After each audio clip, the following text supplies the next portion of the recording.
Hello students, how are you? Fine? Imagine કરો છોકરાઓ કે અચાનક એકાએક જો તમને ટીચર બનાવી દેવામાં આવે અને તમારે કોઈ પેપર સિલેક્ટ કરવાનું હોય, પેપર કાઢવાનું હોય, તો તમે શું કરશો? બટ નેચરલ છે કે તમે પ્રશ્નો તૈયાર કરશો, રાઈટ? શું કરશો? પ્રશ્નોને તૈયાર કરશો. જેવી રીતે અમે પેપર જ્યારે કાઢતા હોઈએ ત્યારે અમારા માટેનું કામ હોય છે પ્રશ્નોને તૈયાર કરવા. અને જો તમને ટીચર બનાવવામાં આવે તો તમારે પણ એ જ કરવું પડે. પ્રશ્નોનું પત્ર એટલે કે પ્રશ્નપત્ર તૈયાર કરવું પડે. એના માટે તમને પ્રશ્ન કાઢતા આવડવા જરૂરી છે, પ્રશ્ન પૂછતા આવડવા જરૂરી છે. ટેન્શન ન લેતા, તમારે આ કામ કરવાનું નથી. પણ હા, આજના વિડીયો લેક્ચર માટે હું તમને બધાને એકી સાથે ટીચર્સ બનાવું છું આ વિડીયો પૂરતું. કારણ કે આ વિડીયોની અંદર જે 10મા ધોરણનો આપણે કન્સેપ્ટ ભણવા જઈ રહ્યા છીએ, આ જ કન્સેપ્ટ 12મા ધોરણમાં પણ આવે છે. ગ્રામરની અંદર સેક્શન ડીની અંદર આવતો એક ટોપિક છે, જે ટોપિકનું નામ જ છે સિલેક્ટ ધ ક્વેશ્ચન, રાઈટ? તો સિલેક્ટ ધ ક્વેશ્ચન માટે આપણને ક્વેશ્ચન્સ કેવી રીતે પૂછવા એ આવડવું જરૂરી છે. તો સ્ટાર્ટ કરીએ આ મજેદાર ટોપિકને કે જેની અંદર તમારે લોકોએ ક્વેશ્ચન્સ બનાવવાના છે, આન્સર લખવાના નથી. ગ્રામરનો આ એકમાત્ર એવો ટોપિક છે કે જેમાં તમારે કોઈ ગ્રામેટિકલ ફોર્મેટમાં આન્સર બનાવવાના થતા નથી. આમાં તમારે ક્વેશ્ચન્સ બનાવવાના થાય છે. છે ને મજાની વાત? તો ચાલો સ્ટાર્ટ કરીએ. સેક્શન ડીની અંદર પૂછાતો સિલેક્ટ ધ ક્વેશ્ચન 3 માર્કનો ટોપિક, રાઈટ? Let's start. હા, આ એક એવો ટોપિક છે કે જેમાં તમારે ગ્રામેટિકલી કોઈ આન્સર બનાવવાના થશે નહીં. આમાં તમને એક્ટિવ પેસિવ ન આવડતું હોય તો ચાલે, ડાયરેક્ટ ઇનડાયરેક્ટ ન આવડતું હોય તો ચાલે. હા, એક ટોપિક છે કે જેના ઉપર ગ્રામરના બાકીના દરેક ટોપિક આધાર રાખે છે, જે આપણે વ્યવસ્થિત રીતે એને ભણી ગયા. અને એ ટોપિક એટલે ટેન્સીસ, કાળ. આ કાળ આમાં પણ ઉપયોગી થશે. ટેન્સ આવડતા હોય તો તમને આ ટોપિક બહુ સહેલાઈથી સમજાઈ જશે. કેમ કે પ્રશ્ન બનાવવો ત્યારે 2 વસ્તુની જરૂર પડે. If you want to make a question you need 2 things from grammar. 2 વસ્તુ ગ્રામરમાંથી જોશે. કઈ? તો કે પહેલું ટેન્સની સમજૂતી. ટેન્સમાં પણ બધાય નહીં, તમારા માટે થોડું સહેલું કરી દઉં. ટેન્સમાં પણ અહીંયા તમારે 3 જ ટેન્સ તમને આવડવા જરૂરી છે મુખ્યત્વે. આમ તો આપણે બધા ભણી ગયા છીએ, પણ અહીંયા as far as this topic is concern તો 3 ટેન્સની જરૂર પડશે. સાદો વર્તમાનકાળ, સાદો ભૂતકાળ અને સાદો ભવિષ્યકાળ. અચ્છા, થોડી વાર માટે રિવિઝન કરાવી દઉં કે સાદો વર્તમાનકાળ હોય અને પ્રશ્ન બનાવવો હોય તો 2 શબ્દોની જરૂર પડે. ડુ અથવા ડઝથી શરૂ થાય, ઓકે. સાદો ભૂતકાળ હોય તો ડીડથી શરૂ થાય. સાદો ભવિષ્યકાળ હોય તો સેલ અથવા વિલથી શરૂ થાય.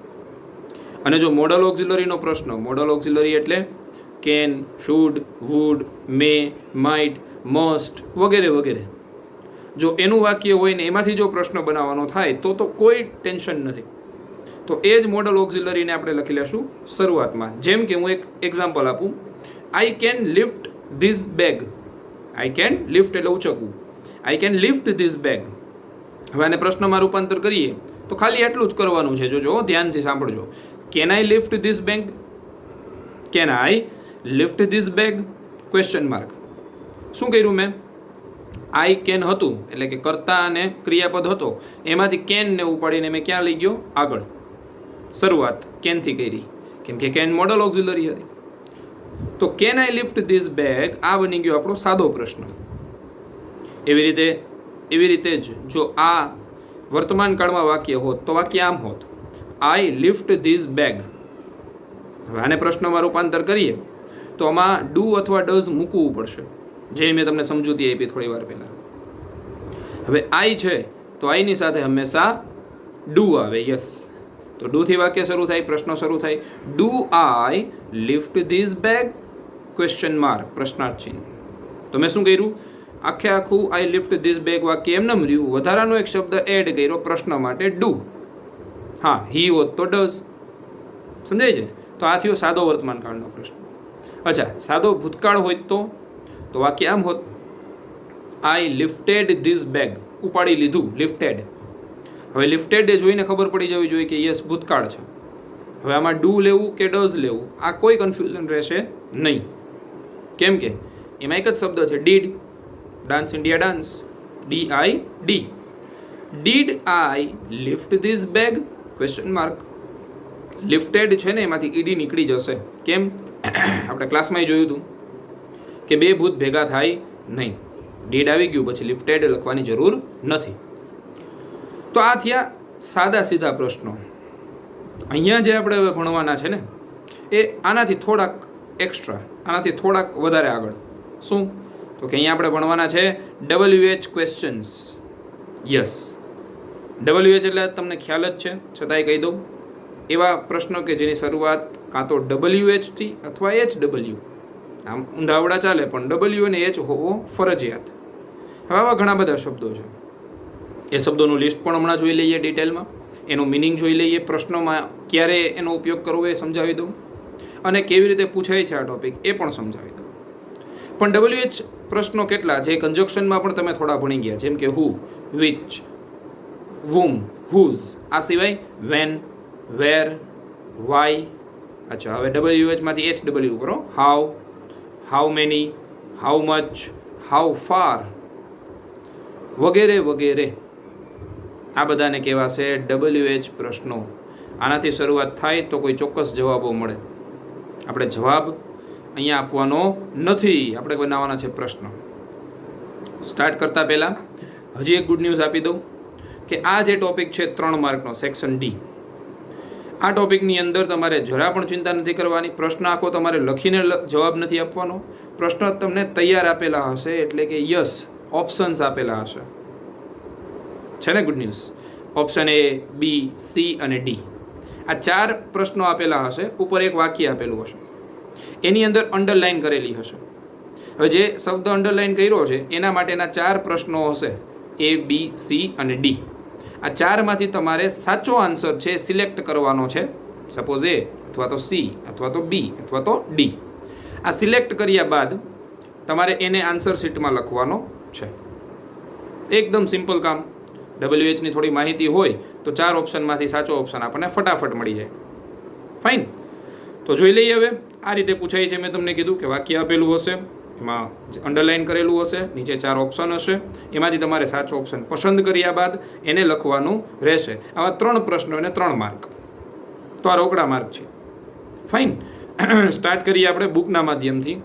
WH વર્ડ્સનું લિસ્ટ આપી દઉં, સમજાવી દઉં, અને એની સાથે સાથે 2-3 પેરેગ્રાફ, 2-3 સેન્ટન્સની પણ પ્રેક્ટિસ કરી લઈએ. ઓફકોર્સ તમને આની સાથે મારે હોમવર્ક પણ આપવાનું જ છે. અમુક વાક્ય હું એવા આપીશ કે જેમાં તમારે પ્રશ્ન તૈયાર કરવાના છે વિધાઉટ ઓપ્શન. અચ્છા, વિધાઉટ ઓપ્શન એટલા માટે બોર્ડના પેપરમાં કે આપણી સ્કૂલની એક્ઝામમાં તો હશે જ. વિધાઉટ એટલા માટે કે આપણું માઇન્ડ છે એ દોડતો થયો કે નહીં એ આપણને ખબર પડી જાય. ફાઇન. તો વિધાઉટ વેસ્ટિંગ મચ ટાઈમ, હવે સમય નથી બગાડવો અને શરૂ કરી દઈએ WH પ્રશ્નોનું લિસ્ટ. Late start. યસ, તો આ છે સેક્શન D. સેક્શન Dની અંદર તમારી પેપર સ્ટાઇલ મુજબ સેક્શન Dમાં પૂછાય છે આ ટોપિક. ટોપિકની સૂચના આવી હશે, સિલેક્ટ ધ ક્વેશ્ચન. નીચેનામાંથી પ્રશ્નો, સાચો પ્રશ્ન ગોતીને લખો. પણ હા, મેં કીધું એ રીતે કે કેવી રીતે આપ્યું હશે?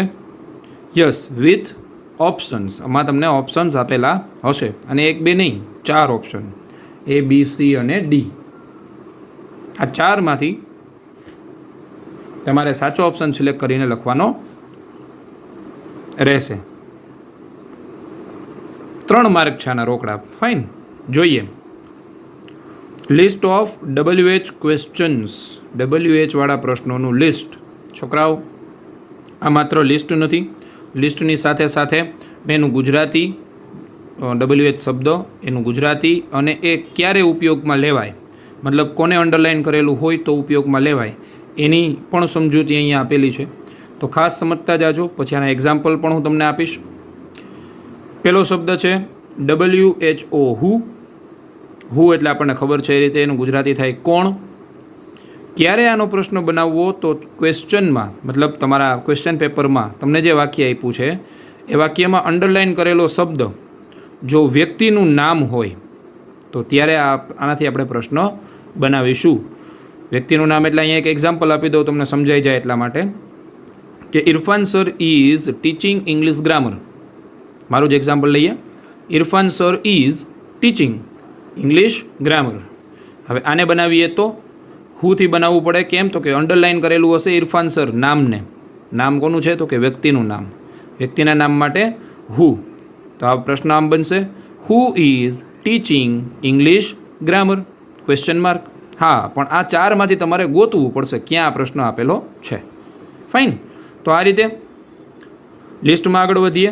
બીજું WH વર્ડ છે વોટ. વોટ એટલે શું? ગુજરાતી એનું. જો ક્લાસ વર્કમાં તમે આ જ રીતે લખજો તો જ સમજાશે અને તો જ રિવિઝન વખતે આને તમે રિવાઇઝ કરી શકશો. બરાબર? ક્લાસ વર્કમાં પણ તમારે આમ જ લખવાનું છે. વોટ એટલે શું આમ લખવાનું, બાજુમાં લખવાનું કર્મ માટે. કર્મ ગોતવું હોય ત્યારે વોટથી પ્રશ્ન થાય. ત્યારબાદ વેર, WHERE સ્પેલિંગ ભૂલ ન થાય ખાસ. જો તમે WERE લખો તો એ વોઝ વેર વાળું થઈ જાય, એટલે ખાસ ધ્યાનથી સ્પેલિંગ લખજો. ક્યાં? ક્યાં એટલે સ્થળ માટે. જ્યારે સ્થળને અંડરલાઇન કરેલી હોય, જેમ કે એક એક્ઝામ્પલ આપું અહીંયા, I went to mount Abu last year. Underline છે માઉન્ટ આબુ. હવે તમને ખબર છે માઉન્ટ આબુ એ સ્થળનું નામ છે, તો એના માટે આપણે પ્રશ્ન કરશું કે where did I go last year. સમજાય છે? ક્યાં હું ગયો હતો. ત્યારબાદ વેન. વેન એટલે ક્યારે.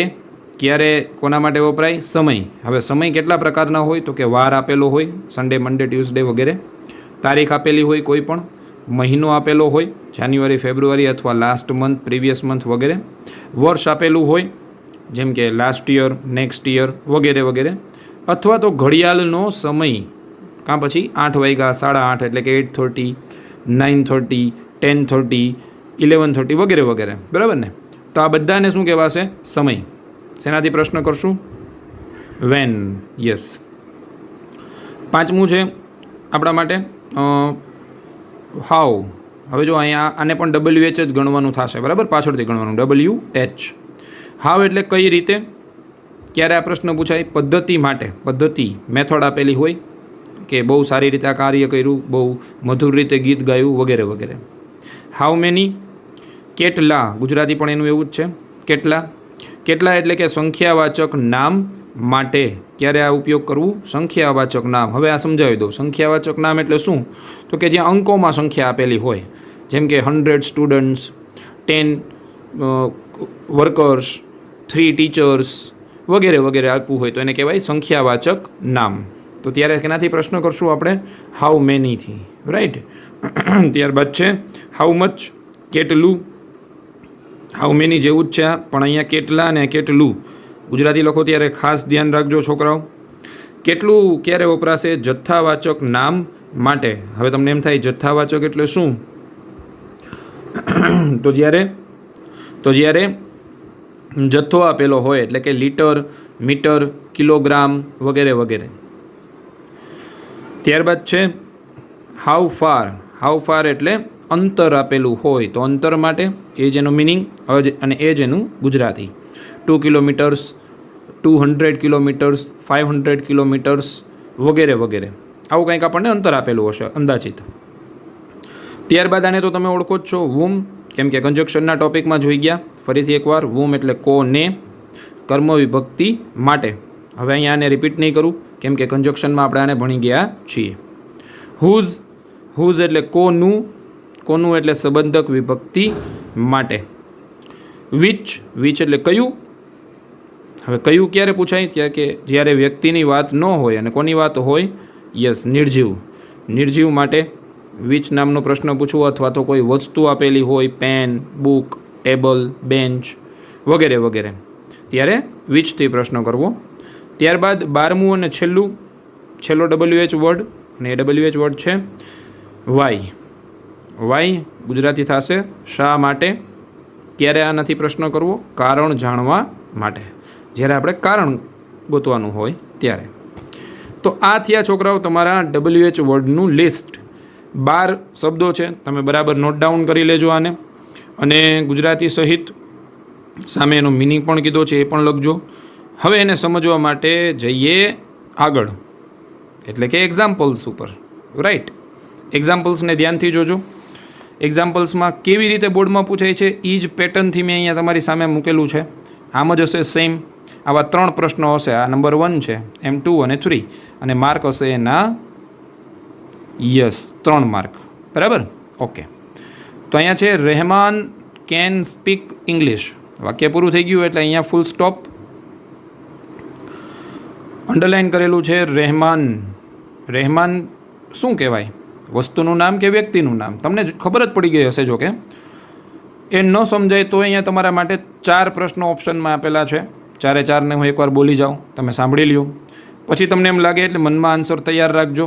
વિડીયો જ્યારે જોતા હો ત્યારે તમે મનમાં જ નક્કી કરી લેજો કે યસ સર આમાં આ ઓપ્શન આવે, સી અથવા બી કે એ જે આવતો હોય. બરાબર. Rahman can speak English. Rahman અંગ્રેજી બોલી શકે છે. અંડરલાઇન કર્યું છે રહેમાનને. તો વોટથી શરૂ થાય છે પ્રશ્ન. What can Rahman speak? બીમાં છે વાય કેન રહેમાન સ્પીક. સીમાં આપ્યું છે હાઉ કેન રહેમાન સ્પીક. અને ડીમાં આપ્યું છે હુ કેન સ્પીક ઇંગ્લિશ. તમને અહીંથી જ ખબર પડી જાય. જો આ ઉપરનું લિસ્ટ યાદ કરી લીધું હશે, પાકું કરી લીધું હશે, તો રહેમાન એટલે વ્યક્તિનું નામ, અને વ્યક્તિના નામ માટે હુથી પ્રશ્ન થાય એટલે આન્સર આવશે આન્સર ડી. અહીંયા હું ટીક કરું છું તમારી સમજ માટે માત્ર, તમને સમજાય એના માટે કે આન્સર આવ્યો ડી. હવે તમે જોજો કેમ બનાવ્યો છે. અને રહેમાન નામ નીકળી ગયું હુ. આ તમારે બનાવવાનું નથી, રેડીમેડ જ હશે, રાઈટ. હુ, પછી કેન, પછી સ્પીક, પછી ઇંગ્લિશ, અને પછી પ્રશ્નાર્થ ચિહ્ન. પેપરમાં આન્સર પેપરમાં લખવું કેવી રીતે એ સમજી લેજો ખાસ. માત્ર ટીક નથી કરવાનું પ્રશ્નપત્રમાં. આન્સર પેપરમાં હેડિંગ આપવાનું તમારે section D, select the question. એની અંદર જેટલામો નંબર આવતો હોય, માનો કે આ 35મો પ્રશ્ન છે કે 45મો પ્રશ્ન છે, તો 45 આન્સર નંબર 45, અને આખું લખવાનું છે. સમજાય? ટીક કરવાનું નથી. આ તમને સમજાય એના માટે કરું છું. આખું લખવાનું છે. આન્સર નંબર જે આવતો હોય એ કરી, મતલબ અહીંયા હું એક્ઝામ્પલ આપું છું. આન્સર નંબર 34 સપોઝ, એમાં લખવાનું છે હુ કેન, આખું આ વાત અહીંયા લખવાની રહેશે. તો આ રીતે તમારે આને સોલ્વ કરવાનું છે આન્સર પેપરની અંદર. હજી તમારી વધારે સમજૂતી માટે બીજા 2 એક્ઝામ્પલ લઈ લઈએ. ઓકે, નેક્સ્ટ એક્ઝામ્પલ છે my mother cooks pasta smoothly. Underline છે સ્મૂથલી. હવે આમાં તમે નક્કી કરી શકો. માય મધર માટે હોત તો હુ, પાસ્તા માટે અંડરલાઇન હોત તો વોટ, પણ આમાં આપ્યું નથી. હુ છે, વેન છે, હાઉ છે, અને વેર છે. અંડરલાઇન છે સ્મૂથલી. સ્મૂથલી મતલબ સરળતાથી. તો સરળતાથી એને હું પ્રશ્ન બનાવવો હોય તો ગુજરાતીમાં પ્રશ્ન બને કેવી રીતે. કેવી રીતે મધર બનાવે છે પાસ્તા? તો કેવી રીતેનો જવાબ મળશે? પ્રશ્ન બનશે અહીંથી, how does my mother Cook pasta. Smoothly નીકળી જાય ત્યાં પ્રશ્નાર્થ ચિહ્ન. બરાબર. જો અહીંયા એસ હતો સાદો વર્તમાન કાળ, એટલે આપણે શું મૂક્યું અહીંયા ડઝ. ઘણીવાર એવા પણ મિસ્ટેક આપી રહ્યો હશે. હાઉવાળા 2 પ્રશ્ન હોય, 2 આ ઓપ્શન હોય. એકમાં હોય હાઉ ડીડ અને એકમાં હોય હાઉ ડઝ. તો અહીંયા જોવાનું એસ છે તો ડઝ, એસવાળું રૂપ. ઈડી છે તો ઈડીવાળું એટલે કે ડીડ. સમજાય? ઓકે. ત્યારબાદ example number 3, Rahul completed his homework fast. જોજો ધ્યાનથી, ફાસ્ટને અંડરલાઇન કરેલું નથી, હોમવર્કને અંડરલાઇન કરેલું છે. તો હોમવર્ક માટેનો પ્રશ્ન બનાવવો હોય તો પહેલાં જ શબ્દો જોઈ લેવાના, હુ, વાય, વોટ કે હાઉ. શું આવશે આમાંથી? તો અહીંયા આપણે જોવાનું કે હાઉ હોમવર્ક, શું પ્રશ્ન પૂછવાનો છે? Rahul completed his homework. રાહુલે શું પૂર્ણ કર્યું? હવે શું માટે વોટ, તો વોટવાળો આન્સર છે ready. What did Rahul complete. જો ઈડી નીકળી ગયું છે અહીંયા કમ્પ્લીટ, કેમ કે 2 ભૂત ભેગા થાય નહીં, નકર બાજીને મરી જાય. બરાબર ને? Vote did Rahul complete his homework નહીં આવે, અહીંયા હીઝ હોમવર્ક નીકળી જશે અને ડાયરેક્ટ આવી જશે ફાસ્ટ. પ્રશ્નાર્થ ચિહ્ન. Vote did Rahul complete, his નીકળી ગયું. Vote did Rahul complete fast. તો અહીંયા આપણો આન્સર બનશે સી. અહીંયા આપણો આન્સર બનશે સી. સમજાય છે? બસ આ રીતે તમારે આને સોલ્વ કરવાનું રહેશે. હવે હોમવર્કના વાક્ય છે નંબર 4 થી લઈ અને 10 સુધી, રાઈટ. જોયું ને તમે, એટલો સહેલો ટોપિક છે કે બુક પણ પડી જાય છે, બરાબર ને. નંબર 4, આ તમારે હોમવર્કમાં બનાવવાનું છે. મેં અંડરલાઇન કરેલું આપ્યું છે, ઓપ્શન આપ્યા નથી. તમારે હુ, વોટ, હુમ, હુઝ જે પણ લાગુ પડતું હોય એનાથી આ પ્રશ્ન બનાવવાના રહેશે. આ તમારું હોમવર્ક છે. જોઈ લઈએ એક વખત. Surekha sings a song sweetly. Mohan, 5મું છે, Mohan plays a flute sweetly. જોજો આમાં સ્વીટલીને અંડરલાઇન નથી, અહીંયા સોંગને અંડરલાઇન છે અને અહીંયા સ્વીટલી શબ્દને અંડરલાઇન આપેલું છે. તો જે શબ્દ અંડરલાઇન હોય એને તમારે ધ્યાનમાં લેવા. રાજ કેન જમ્પ 8 ફીટ. ગુજરાતી કરો એટલે ખબર પડી જશે. 8 ફીટ એટલે કેટલું એમ પૂછાય, બરાબર ને, જથ્થાવાચક થયું. Okay. 100 students can take part in it. Take part એટલે ભાગ લેવો. 100 વિદ્યાર્થીઓ આમાં ભાગ લઈ શકે છે. 100 વિદ્યાર્થીઓ અંડરલાઇન છે. Roy went to USA last year. Underline છે USA. ક્યાં ગયો એવું આપણે પ્રશ્ન પૂછશું. Joy went to school yesterday. Underline છે યસ્ટરડે. જોય ગઈકાલે સ્કૂલે ગયો હતો. Underline yesterday. અને 10મું છે આઈ એમ રાઇટિંગ પરફેક્ટલી. તો અહીંયા અંડરલાઇન આપેલું છે પરફેક્ટલી. બસ, તો આ 6 વાક્ય તમારે બનાવવાના છે. 7 વાક્ય જે છે તમારે હોમવર્કમાં બનાવવાના છે. આને કમ્પ્લીટ કરી